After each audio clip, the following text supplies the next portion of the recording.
It's Hi, a Dr. Ross from Pittsburgh.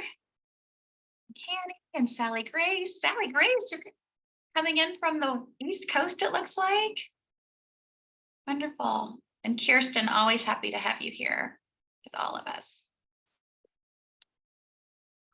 Well, we'll go ahead and get started because I know some of you are just post lunch, and some of you might be starting here in the morning, but we're thrilled to have all of you with us. For those of you who I've not had a chance to meet, I'm Jeannie Sager, and I am the director of the Women's Philanthropy Institute, where we work to increase understanding of women's philanthropy through rigorous research and education.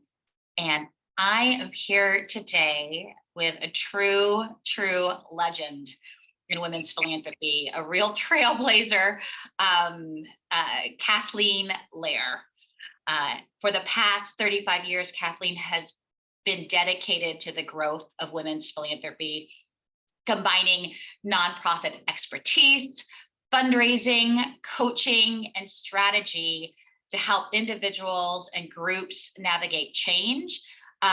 Most importantly and selfishly for the Women's Philanthropy Institute, she has been a founding member of our advisory council, as well as a past chair, and personally a true mentor. And so we're just really thrilled to be able to have her here with us today.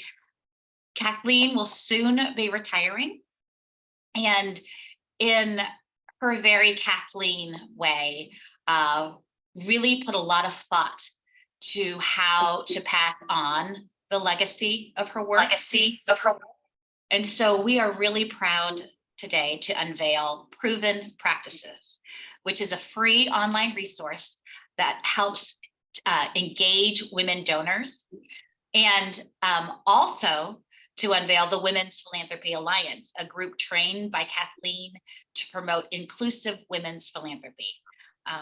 So if that wasn't enough to celebrate and come together about today, we also have an exciting lineup for our conversation as we launch Proven Practices.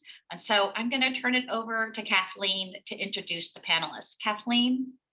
Thank you so much, Jeannie. Oh my gosh, it is so exciting to be here. It's a culmination of quite a lot of many people in the village putting it all together. And so we can't wait to showcase it to you. But to help us, we have Carrie Gemmer-Blake and Shonda Cooper, who will be speaking in today's panel.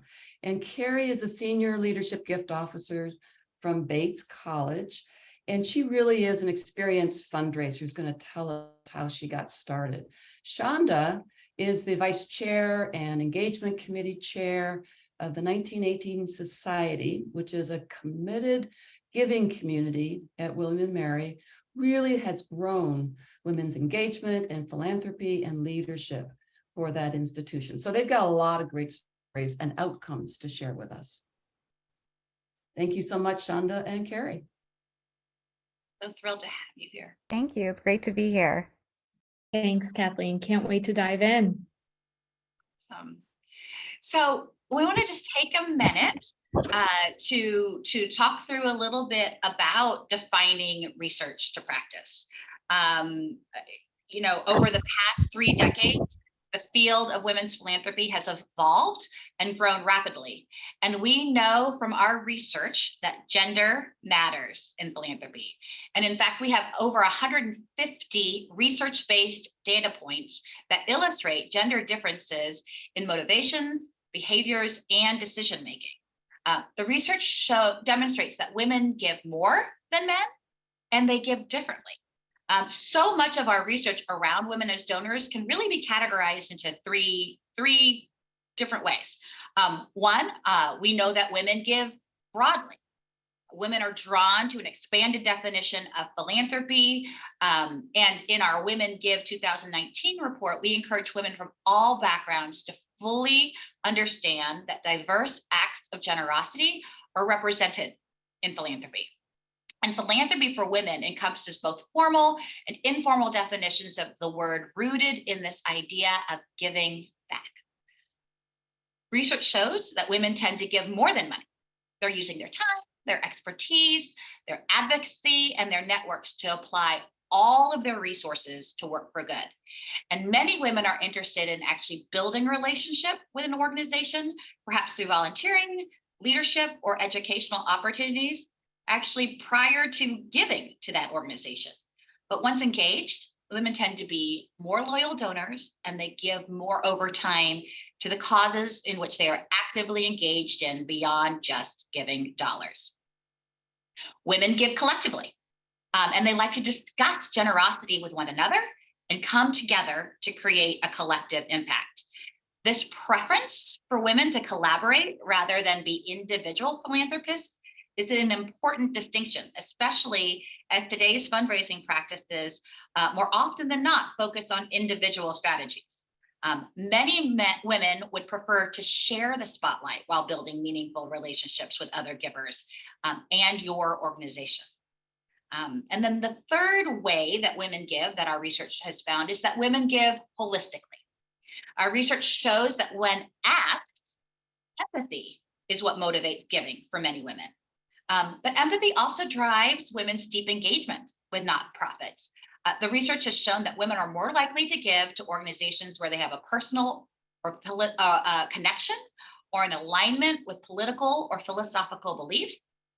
And single women are more likely than single men to cite being on a board or volunteering for an organization as motivations for their giving. In general, women are less motivated than men by tax advantages and public recognition, but they are highly motivated by connections to and volunteering for the causes that they care about.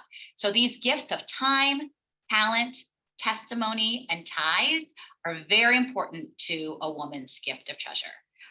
We so often, and as our symposium highlighted, see women as all-in givers. In particular, high net wealth women are known to approach giving in strategic and holistic ways. A study that we did that sought to understand these donors' support for women and girls actually revealed that women donors connect wealth with responsibility. They seek to educate themselves before making funding decisions. They're willing to take risks with their philanthropy. They value return on investment, and they prefer investing in organizations and programs that are focused on systemic change. And in addition, this study found that philanthropy is a fully integrated aspect of their lives. These women identified as activist donors and philanthropic leaders who give during their careers and are motivated to give through board service and volunteering.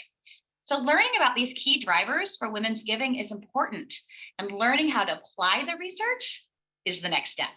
The research, it's just a starting point. As we often say here at WPI, it's what you do with it that matters. So Kathleen, you want to share a little bit about your work in translating research to practice in our sector? Sure, thanks. And so it is that translation that we're here today to talk about. The Women's Philanthropy Institute's been really committed to translating the research into practice in its work. You know, when you see the reports come out, they make it digestible. You've got the executive summary, you've got the infographics, you've got the social media. There are easy ways in to look at these 150 data points. But it's beyond the accessibility of the research. It's also what WPI has done with regularly hosting workshops or really having listening sessions with a wide, diverse group of audiences that can then grapple, everyone knows it's my favorite word, to understand this research and how fundraisers and organizations can use the research into their day-to-day work. In addition to WPI translating the research into practice across the landscape of the nonprofits, we've actually had dozens of institutions create successful women's philanthropy initiatives across the last 20 plus years. So we've learned a lot of what works and also what doesn't work. When we do this learning and translation, we've now across these couple decades come up with a strong foundation of how we can have proven practices, today's work, come forward so you too can integrate the research into practice into what you are doing in your organization. the fact that women are more generous than men when they are approached in ways that resonate is what I think has spurred the tremendous success we're seeing in the field. As we've watched the successes unfold, really digging in the why and the how, we've seen consistently 6 principles that continue to prove and hold true across all the successful initiatives, whether they were done consciously or not. These 6, I think, are the foundational anchors for successful and sustainable women's philanthropy. Let me just go over them quickly. They're going to be on the Proven Practices website. The first is that strategy begins with insight. What does that mean? It means we need to pause to learn. If we knew how to engage women well, we would be doing it right now. But when we pause, we are gaining an awareness of, yes, the research, but also the potential opportunities right in front of us. Organizations often see opportunities that have seemingly been invisible made visible when they take time to look at the research and their own data. The second principle is women's input is key, critical. The most valuable insights about how we can partner and bring in those who identify as women comes from the women themselves. It's often bolder, it will guide us, and it helps us create these better practices and strategies. The third principle is women give more than money. That's what Jeannie just talked about. But the why of that is critical. Those who identify as women do not want to be seen as the transactional check writers. And to be honest, that's how we've done fundraising in the past. They just give us a check and then we move on. Women want to be seen as partners in creating change. So that understanding of the breadth and the all in is critical, a principle. The fourth is that leadership involvement is pivotal. Boy, I've seen this since I've been tracking this since the 90s. Early programs that did not have leadership involvement kind of didn't last. But when you have leaders who care deeply, and I mean staff leaders and volunteer leaders, they are providing resources and, most importantly, that voice, that championship of the successful women's initiatives. There's a fifth piece that's important, and I say this to all of us who are fundraising: you don't have to be perfect. You just start. Starting reveals the path forward. What that means is, yes, you look at your data, you look at your opportunities, you listen to the input, you see where you might start, and go for it. Start, because that's how we learn. These are behaviors that we're changing, and all of that will give us learnings to keep going, which is the last principle. The work is evolutionary. Successful organizations really understand this work is not about a single program, check, done. It's about a continual transformation of how we approach all of our donors. So over time, they're integrating their learnings, their practices, their new ways of speaking and meeting, et cetera, across all their fundraising, so that the significant cultural shifts really last and it becomes a way they meet all donors. So those who have who have strategically employed all these 6 principles achieve their goals faster. They also are realizing increased and multi-pronged advances and hitting their goals. And you're going to hear about some of that when we move to Shonda and Carrie. So Jeannie, I think it's good to give everyone one more piece of the landscape. What are you seeing in trends, and why is the time now? Kathleen, as Kathleen just demonstrated, women's philanthropy is gaining ground. It's more concrete, and it is now more actionable and implementable because we understand it a lot more. And that's in great part to the work, Kathleen, that you have done. We also know that intersectionality is critical to building this momentum. There is a broad spectrum of identities and backgrounds that are informing the change that is happening as is needed. And this broad spectrum also informs philanthropy and how we can adapt our fundraising to be more inclusive. So knowing that all women consistently lean towards philanthropy, our movement is richer and stronger when we include all voices and different identities and experiences to shape our work and our successes. And so with that, I want to dive into this conversation about the growth and outcomes in women's philanthropy initiatives. Kathleen? Sure. I think we all learn best from stories. So we are giving most of the time of today to the stories. So Chandra and Carrie, we're going to get started. Chandra, if we can start with you, really as a senior leadership gift officer at Bates, what prompted you to get started and how did you start? I know you were intentional, but where'd you begin? How'd you gather input? What are you learning? And to be honest, what's opening up now for the initiative potential, but also, to be honest, for Bates?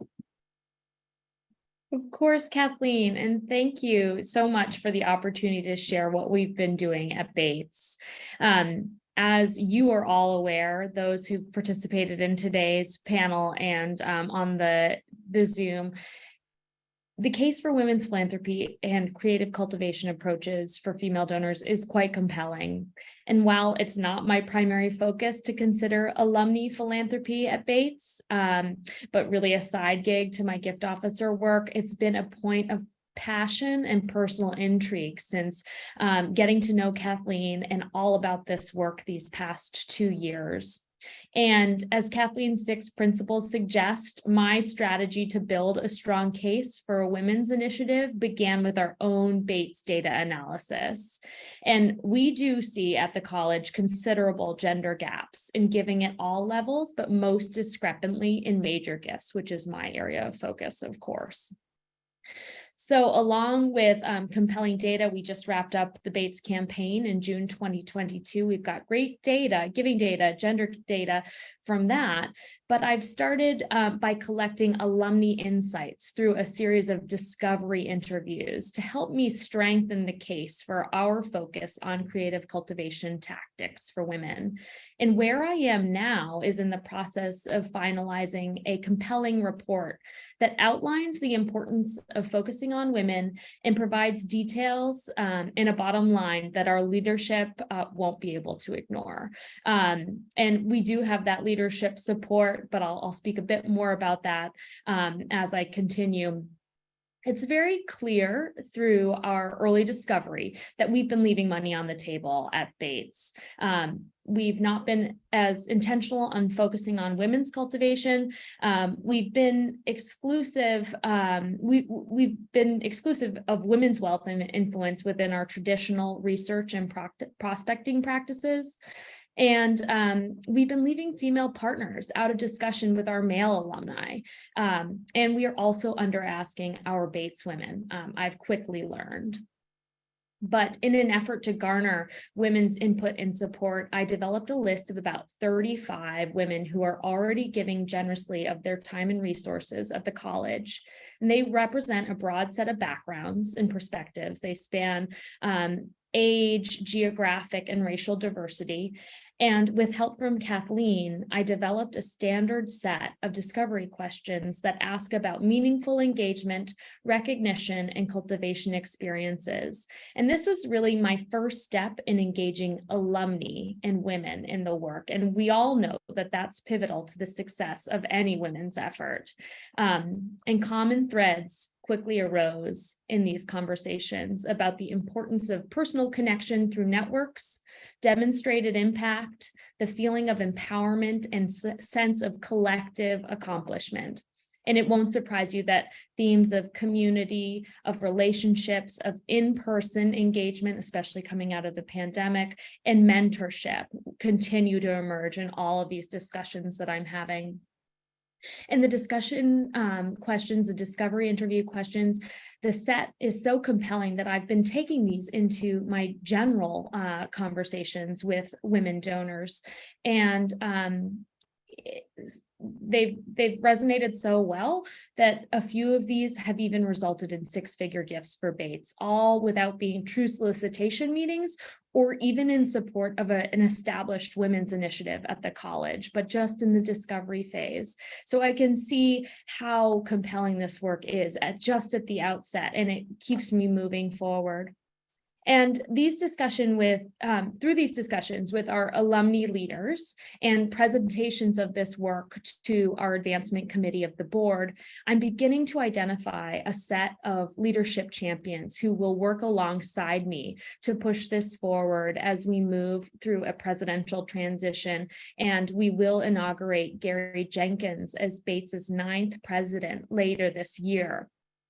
But my next steps include gathering small groups of women led by these leadership champions and alumni to collectively discuss many of the same questions that I have been outlining in these discovery interviews one-on-one, but in a small group atmosphere, really going deeper into the resonant cultivation strategies and also fundraising initiatives at the college that are of most interest for collective women's support.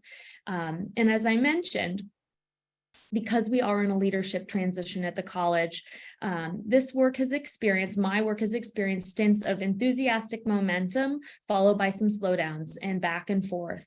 And in all transparency, I've had moments of some frustration in this process of wishing I could push our progress forward more quickly. But the moment to pause and to learn, as Kathleen noted in her intro remarks, have really been very helpful to me to learn more and to understand what peer school initiatives look like and to bring that into the case for Bates. And I know that with the will and the partnership of these early enthusiastic champions and thoughtful female leaders and donors at Bates, that we will make this happen for Bates in a truly meaningful effort. And as Kathleen so wisely has said, starting has led our path forward, and the work will continue for Bates.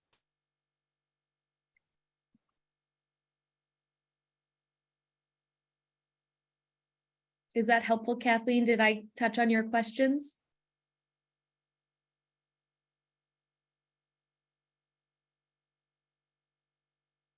Did we lose Kathleen? All right.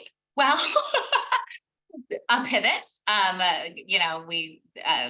God bless technology and Zoom. So hopefully Kathleen will be able to join us. But Carrie, I want to thank you again for sharing that story and giving us some really great insight on how you were able to kind of take these principles and put them in place. And I was in the middle of actually quoting you in the chat when I found out that that I had to kind of come back on here. But again, starting is how you see the path forward. And I think that's a tremendous takeaway for all of us. So we'll get back to you in a minute, but I want to invite Shonda to the conversation. You are the Vice Chair and Engagement Committee Chair for the Society of 1918 at William and Mary. And so you're coming from an organization with a well-established women's philanthropy program. One of the 6 principles for successful women's philanthropy is evolution. Tell us about the first initiative and how that evolved and the measurable outcomes from it. So what are your new goals? And maybe just share your own journey of getting involved and the outcomes that you've seen in your own life. Shonda? Yes, thank you, Jeannie. Thank you for that. Thank you, Kathleen, as well. It's great to be here and to share about Society of 1918 at William and Mary, and to just share a little bit about where we've been over the past 5 years. Our initiative has grown quickly. We have nearly 600 members, a 32-member steering committee, and our endowment is now $5.3 million. Our mantra in the beginning was by women and for women, initiative that was started at William and Mary in honor of of 1918, which was the year that William and Mary became co-ed. And we've been through that, the 5 years since we started, we have grown significantly. In terms of our engagement, we've had over 130 events engaging over 11,000 William and Mary women. We've increased our representation on boards from 34% to 50% on campus. And then we've also, in terms of philanthropy, I think that's something that we mentioned or was shared as well about women's giving, is that in addition to raising this 5.3 million for our alumni initiatives endowment, women also gave 55% more during our recent For the Bold campaign, which was a $1 billion campaign. They raised over $551 million. And so as we looked at our first goal, we were looking to raise $5 million. Done. We've done that. Okay, now what do we do? 5 years. What's our next statement? Where are we going to go from here? And so we looked at our dream statement. When we talk about evolution, how are we going to evolve now that we sort of have gotten our feet through the door? We've started understanding what works and how do we sort of address some of those things. And so we came upon our dream statement, which was a collective effort of all of these women, members of the society, coming together to determine what that dream was. And we decided on 3 main areas: gather, grow, and give. Gathering, we wanted to continue to provide best-in-class programming for William and Mary women and unique opportunities for Society of 1918 members to connect with each other. We wanted to create a space, a community for belonging. And how do we continue to grow? So with the growth part, as I mentioned earlier, we're close to 600 members, but we're looking to get to 1,000. And we want not just to have 1,000, but we want to be representative of diversity of William and Mary, and how that is reflected in there. And so in order for us to do that, we've been looking at different ways for our giving.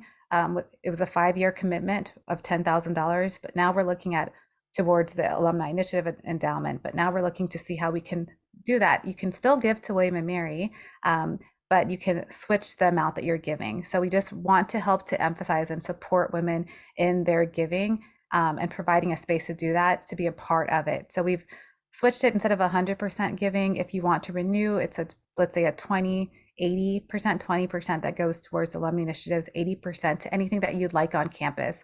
And so we've expanded and evolved from by women for women to by women for William and Mary, which expands and opens it up to more individuals. We've also, with our Young Guard, in order to get younger alumni involved, we've sort of provided a different giving level, as well as trying to see what we can do to work with different individuals who are interested in participating in the society, but may not be able to do that commitment at the $10,000 commitment at this time. And so gathering, we wanted to be a catalyst and a space for all William and Mary women, as a transformational space for giving.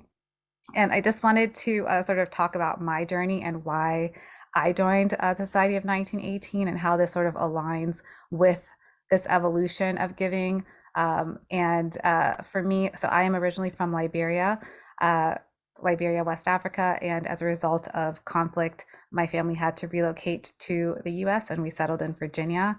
And being a refugee, my experience being a refugee, I continued to learn about philanthropy, coming from a family of service, but also being on the receiving end of that service of others coming into a new country. And in turn, as I went to William and Mary, trying to learn and understand about my degree and where I wanted to go in my career, I received a paid summer internship from a woman philanthropist that helped to propel my dreams and my goals in international development. And so it's through that I really started, and that seed was planted for giving, and it continued to grow. When I saw that the Society of 1918 was forming at William and Mary, I wanted to be a charter member because I wanted to make sure that I've seen the plaques, I've seen it written down, but I wanted to make sure that someone would see, if anyone who looks like me saw the list of charter members, that they knew that they could be there too. And that was the reason why I joined. And it was because also being able to have an opportunity to join and be able to speak about, hey, there needs to be a different way for me to give, and just sort of asking, hey, is there a way for us to sort of tweak the schedule for giving so that I can participate, but maybe in a different or extended program, not in that specific yearly period that was given. And thankfully that was something that was able to be done. But that would be something that I would say with evolution, as we look at all in and all for all women, how are we like ensuring and making sure that we're sort of being flexible to make that space? Because if it wasn't for that flexibility, you wouldn't be seeing me right now. If it wasn't for that, like I would still, I wouldn't be on this platform to be able to share about 1918 and to be able to share about women's philanthropy. And so I hope that as we continue, that this will be through this platform that we're launching today, this will be a space that we can continue to touch on some of these points and be able to include for more inclusion and representation. So thank you. I hope I answered that question as well. Thank you, Shonda. And sorry, they're working outside and I think they hit a wire. So I'm off and back. And that's what we do as women philanthropists. We come in, we come back in. But you really showcase for us, Shonda, that evolution and that personal experience, which is so critical. And we all continue to learn. And so as those who are evolving to their second or third, I see UCLA's on the call too, and others, we share. And that's also what's happening around women's philanthropy, is how we share and grow and learn together what works. So we want to pause right now and take some questions. First, Carrie or Shonda, is there anything else you want to share? Kind of, as you know, we're about to move towards the participants and how they can get started. Is there any final comment you want to share, Carrie or Shonda? Sure. There's been a little bit of commentary in the chat and a few questions that have come through. I did go ahead and put in the discovery interview questions in the chat, though I'd be happy to share those in a different format with anybody after this call as well. But somebody asked me about how on the data side, we understand that we're under asking our women. And that's a compilation of a bunch of different data points for me. But what I do see is that we have about half as many female tracked prospects as we have men. And that's loaded. We have to dig deeper there. But when we look at giving on the whole, women give more gifts to Bates. So they give about 55% of the gifts to Bates, but are giving just 40% of what their male classmates are giving. And that's at every level. You can see that data point in looking at Bates Fund gifts versus major gifts. And then if you look at the ask amounts, the women's ask amount is less than the average women's ask amount is less than that of men's. And it's across a bunch of different metrics as well. I think there might have been a follow-up question that I'm missing.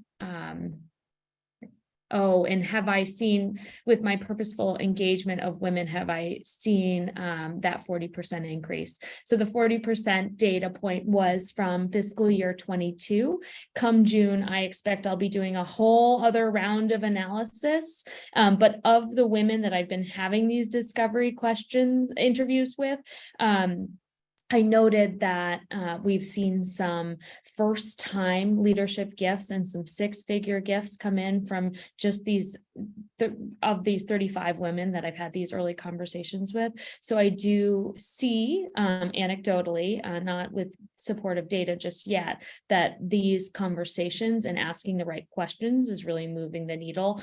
And I do anticipate that group dialogue around similar questions and resonant cultivation tactics and philanthropic priorities will take us even further and move us towards understanding what a women's effort looks like at the college. I hope that's helpful. Thank you so much, Carrie. Shonda, what would you add? You've had such a growth in your community. Say more about that or anything else to help this group. Yeah. Oh, sorry.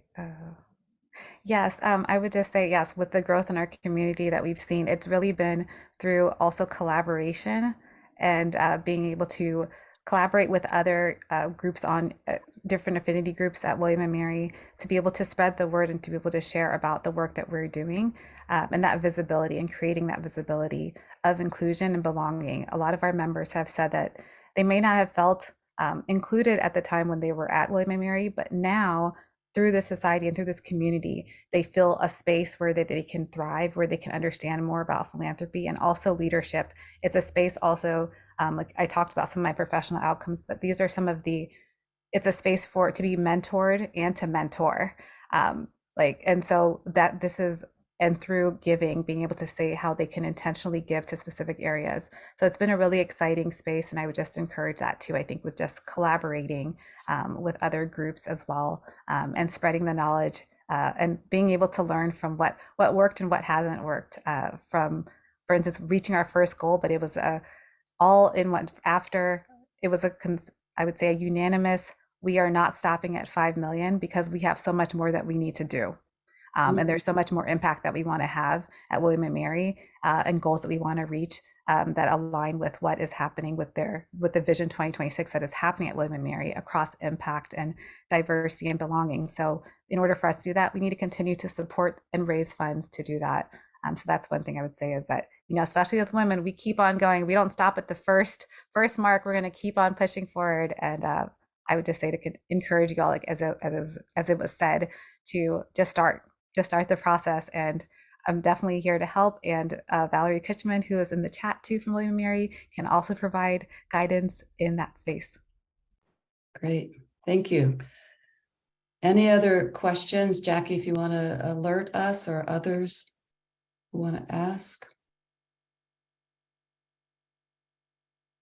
Sure, I'll hop in and say a lot of questions about those discovery questions and some of the content that Carrie really helpfully shared in the chat. And I just want to make sure that everyone knows we are going to send a follow-up email in the coming days. It'll have the recording of the full session, and it'll go out to all registrants, even people, your colleagues who may have registered but not been able to join during the hour. And we'll make sure that we can send Carrie's really helpful content as well. We have a lot of other questions about kind of the nitty-gritty details, so I'll leave it to Kathleen to decide what we have time for. But some questions about who's doing this work? We know that a lot of our organizations are dealing with a lot of responsibilities with a small number of people. WPI is no exception to that. So who are doing, who is the person that is doing this? How have you done more with less? And that's one of the questions that I'm seeing rise to the top as well. Why don't I answer that question? And I also see in the chat the diversity of women, and talking about women of color particularly. On the who's doing this work, I got chuckled when Carrie said this is a side gig, and many of us will absolutely say that is how it begins. The reason leadership champions are so critical, getting the leaders to invest in this, is that it wouldn't be sustainable.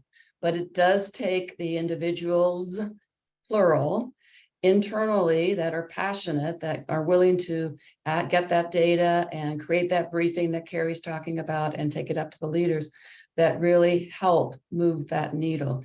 So the side gig usually is through that early discovery period of figuring out how to ask the questions, or bringing in an outside partner. I and others have been brought in to help figure out how to do focus groups, gather the data, look at the input, and then help say, oh, your opportunities, your time, your moment is this, and let's start this initiative. And then it becomes part of the strategy. It's the place. And I find leaders, when they see, as Carrie talks about, compelling, incontrovertible detail about dollars being left on the table, and when they see their peers doing this, they're beginning to take more notice. And that's part of where I see the successes. But it does take that early start to bring it up into the eyes of many others. Place that helps is leadership champions. When you have women volunteer leaders who are also knocking at the door of the leaders and saying, we got to do this. Look, so-and-so's been doing it over here. I'm part of my school, they're doing it here, why aren't we doing it? That all helps. So bringing voices to the table also helps. On the diversity that Shonda was talking about, that is so critical. That is the biggest piece I see change, even just in the last 3 years, of how we must have inclusive, diverse, varied lived experiences within those leadership champions. So they too, like Shonda was talking about, bring in others, because otherwise we turn to who we already know. We ask only them questions. When we ask these type of interview questions, survey, focus group questions to a broader group, we get broader creativity, and we see all the ways where I call it both and. Those who are ready and able might do the larger challenge gifts to reach an initiative, but are finding ways creatively to help others give gifts, also to be part of the community, but perhaps in different amounts, different periods of giving, different vehicles for giving. So that breadth brings in the creativity and therefore the sustainability. But I am seeing increased inclusivity across all of the initiatives. I think we're going to need to move on to the other piece of today, which is the proven practices. So to be very honest, Jeannie, I'm just going to turn it right over to you. That's great. Thanks, Kathleen. So we just want to make sure that you guys have a chance to see the microsite. And so again, we welcome you to follow along with us as we overview the Proven Practices site and how you can use it. When you navigate to WPI provenpractices.iupui.edu, you'll see the homepage first, which talks about why you might be here and outlines the different resources across the top that the website provides. We won't go through every single page during this quick overview, but I encourage you to explore yourselves and see what is most useful to you. But from the homepage, you can see that we have an About section that provides a really brief history of women's philanthropy and an introduction to proven practices. Kathleen previously spoke to the 6 principles for successful women's philanthropy, and the website has more information about those principles. And then on the resources tab, this has a number of materials, both from WPI and also from external organizations to help you learn even more about women's philanthropy. Again, all of these resources we have gathered and are freely available, so you can just click on the links to access those. Under the assessment, which is the second tab at the top, this is the centerpiece of the website and the whole reason that we hope that you will visit the site. So clicking Take the Assessment will open up a short survey style self-evaluation that you should be able to complete in less than 8 minutes. This assessment will help you more closely examine how your organization engages with its women's donor network, and based on your responses, will provide resources to help develop a targeted approach to meaningfully engage women donors of all backgrounds and identities, no matter what stage you are at. In following the advice given through the assessment, your organization is equipped with a dynamic roadmap to guide your journey in building philanthropic models that are more inclusive and improve fundraising outcomes. So this assessment will ask you to what extent you and or your organization have taken certain steps towards engaging women as donors, and it focuses on 4 primary areas: building leadership commitment, gathering women's input, recruiting volunteer champions, and engaging your staff. 4 things that both Shonda and Carrie really did touch upon as they shared with you their journey through this work. This slide shows that depending on your browser, these assessment questions may appear a couple different ways. These drop-down questions are the same as the matrix that you saw on the last slide, but it's in a different format that's actually more friendly for those of you who may be taking the assessment on your phones or an iPad, for example. So this slide shows the results from the assessment that will appear once you've completed the self-evaluation. As you can see, we work to provide a clear interpretation of results, kind of like BuzzFeed, a little more formal, but you get the idea. With this interpretation of results, we have links to resources for you to focus on that depend on your results. So if you were to click on one of the links in this screenshot, it would take you to the Build Leadership Commitment landing page, for example. Okay, and this slide shows what the landing page for building leadership commitment will look like. So in addition to a quick description of why this is an important area to focus on, you will see concrete first steps that you and your organization can take to build this commitment from your leadership. So some of these steps include learning from others by watching videos or reading blog posts or research reports and other action steps that have easy to use templates that are provided for you. There's also a successes tab as part of the site. If the moving stories that we heard from Kathleen, Carrie, and Shonda earlier weren't inspiration enough, this page of the site highlights cases where organizations have used these principles to grow their women's philanthropy with incredible results. And so here you'll find success stories like how Tufts University increased donor engagement and funding by engaging women's philanthropy. And then finally, as a reminder, this is the URL that will get you to this site. We recommend that you bookmark this and visit it often.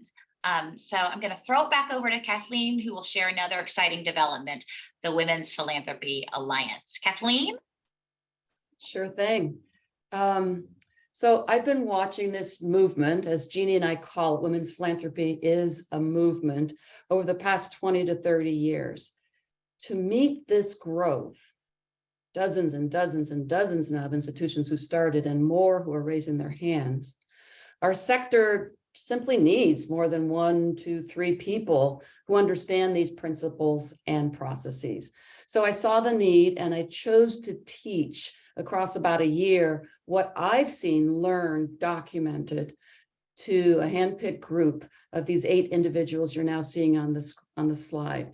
The reason for that is we need more. We need more individuals who understand this from across the country. Sally Grace in the West Coast, Yolanda in New York, across the states, to really help all of you begin this journey. We're giving you the tools on the proven practices so you can begin the early things.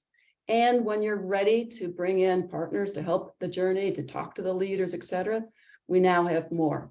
The Women's Philanthropy Alliance truly is designed to collectively help scale an inclusive women's philanthropy across the nonprofit sector.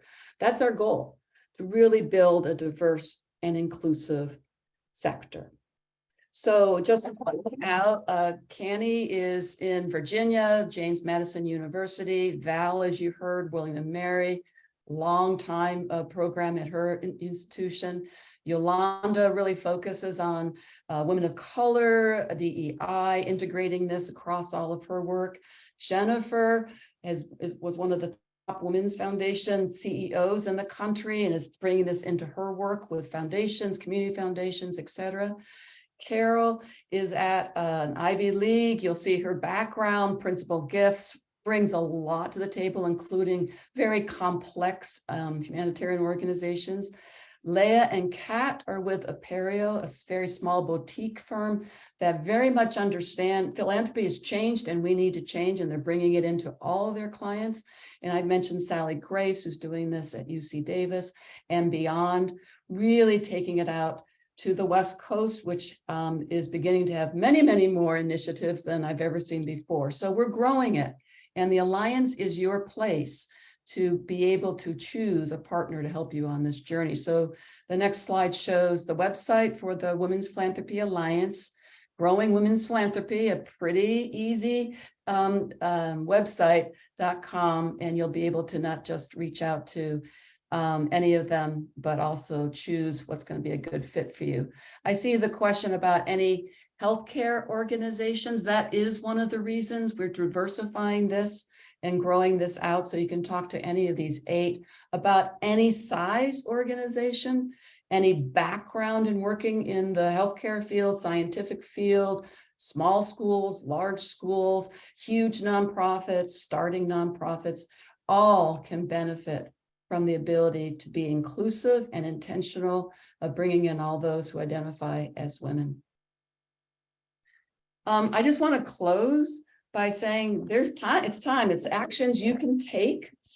Really, we hope that you've heard that growing women's philanthropy is real. It's a movement.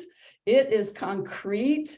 It is here now in an actionable, implementable way through all that we put into the site and Women's Philanthropy Alliance.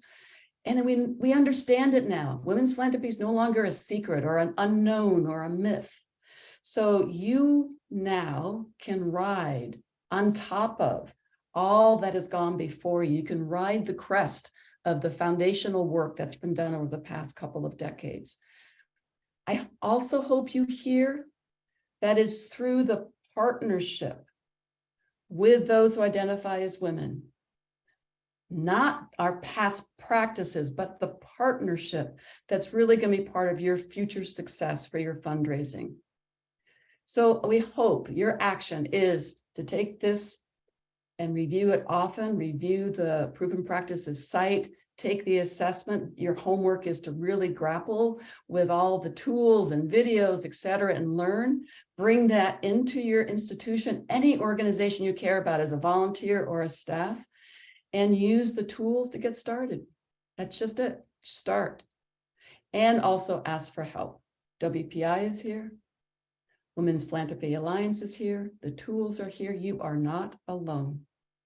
So any final questions? We have some time before you close, Jeannie. I'll ask Jackie to, I just saw a hand go up. Samantha Katz, you're more than welcome to come off mute and ask the questions. The beauty of the meeting. Thank you for this wonderful gathering today. I actually love the momentum represented by the stories shared in the room today. My question is, in looking at the materials, which I plan to dive into later, are there lessons that can be learned from this building of the momentum to engage women in philanthropy that can be extended into how we manage the endowments?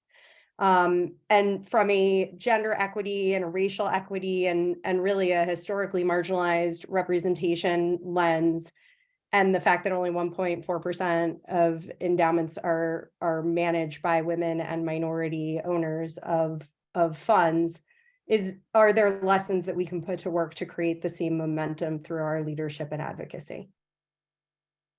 I'm going to start, Jeannie, you're going to add, I think. Yeah, other I'll say that, thank you for that question. And I'll go back to the 6 principles. Start somewhere. Somebody has to start asking those questions, Samantha.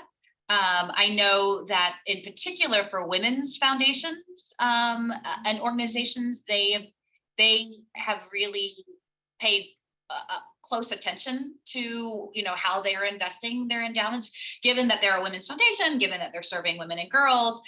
It's an easier line to, okay, so how are we actually building, how are we using all of our resources again, to make sure that we are being most equitable, that we're and addressing those kinds of things. So what I'll say, Samantha, is that I think there are some organizations who have naturally come to that question and are figuring that out, but it's one of those things that has to come up in conversation.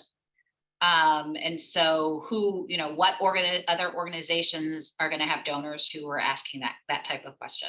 Kathleen? I would just add, we're getting voices at the table. We're getting leaders at the table. We talk about women's philanthropy, but remember, it's a broad definition. We're also growing parity of individuals who identify as women at the table where these discussions are happening. The more we grow that, I mean, William and Mary grew from 38% to 50% in 5 years by being intentional.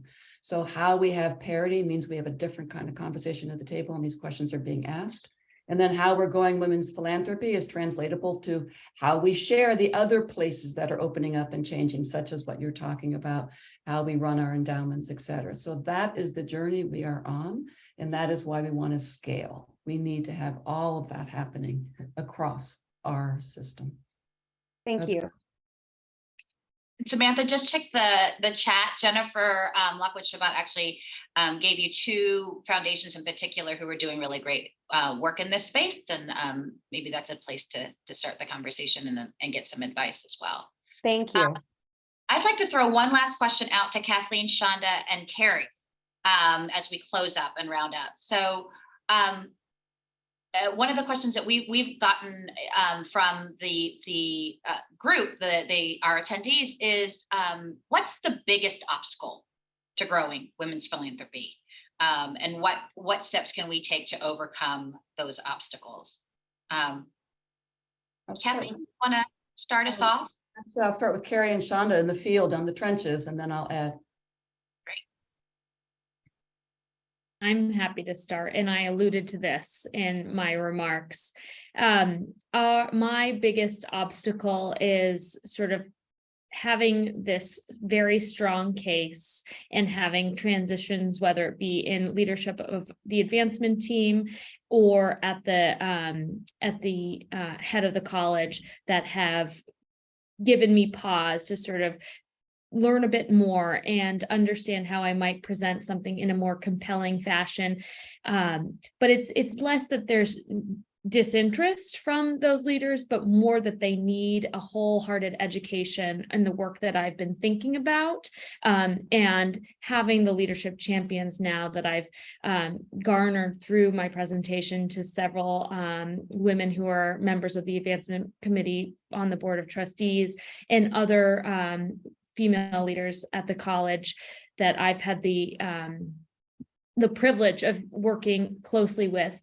They're helping me move this forward. And I think my biggest challenge is seeing the value and understanding just how important this work is, and understanding that through peer schools as well, but not being able to move as quickly as I might like. But it's all still happening, and I need to understand that time will make it, we'll do it just right. I would just add to being creative, be creative, and especially when it comes to access and being able to, and inclusion into these different programs, especially when it comes to philanthropy. This is a space for all, and we keep emphasizing the word all, and we're meeting people at different places and stages of their lives. And so being able to just be flexible with that. Like I think there was a statement that was brought up earlier by Jeannie about single women and their giving. It changes when your dynamics change as well within your structure, family structure. So being able to just be flexible and open. That this is something, if we're looking at we want women to get involved, they have to start somewhere, and we have to be able to welcome them in at wherever that place is, so that they can continue to grow. Because once the seed's planted, as we all know on this call, that's all it takes for service, and then it just continues to grow. So let's help to sow those seeds and be a soft place, moist soil for that to be able to take place. I'm definitely a plant person, so I'm using plant analogies, but that's what I would say, definitely, as we look at trying to create that space of all women. Yes, so that's it. Kathleen, I'm going to give you the last word on this. It is a journey, and we can't do it overnight. We are changing how fundraising is happening in our country. And so to do that, each of us will do our part. I mean, you heard Carrie talk about she's been at this for 2 years through leadership transition, and yet the momentum is growing. So don't take it on like I have to solve it, but what is my role for we to do this step by step? And I always believe, you all hear me say this, we can only move at the pace of 3% change. What today, what this week, what this month will I be able to do slightly differently, bringing in more to understand how not just important this is, but how we are missing the opportunities if we don't do this. Demographics are there. Life has already changed. We need to bring it into our institutions step by step. You can do this. We're giving you lots of tools. Oh my gosh, Kathleen, we cannot thank you enough for your partnership. We're so honored that you have chosen to partner with the Women's Philanthropy Institute in so many ways over so many years. And we are very excited as you move on to a new chapter in your life. You have left your legacy with us, the greatest gift. I know you're not going to be a stranger, but I speak for all of us when I say and express true gratitude to you for helping us move and accelerate that 3% pace of change. You've been a North Star to so many of us, and we're so excited to be able to see your work live on through our Proven Practices website. So stay in touch, and thank you again, everyone, for joining us today, in particular, Carrie and Shonda, for sharing your own journeys, and for Kathleen, for always being our compass in this work. So thank you all, and have a great day. Have a wonderful day and take it forward. Yay.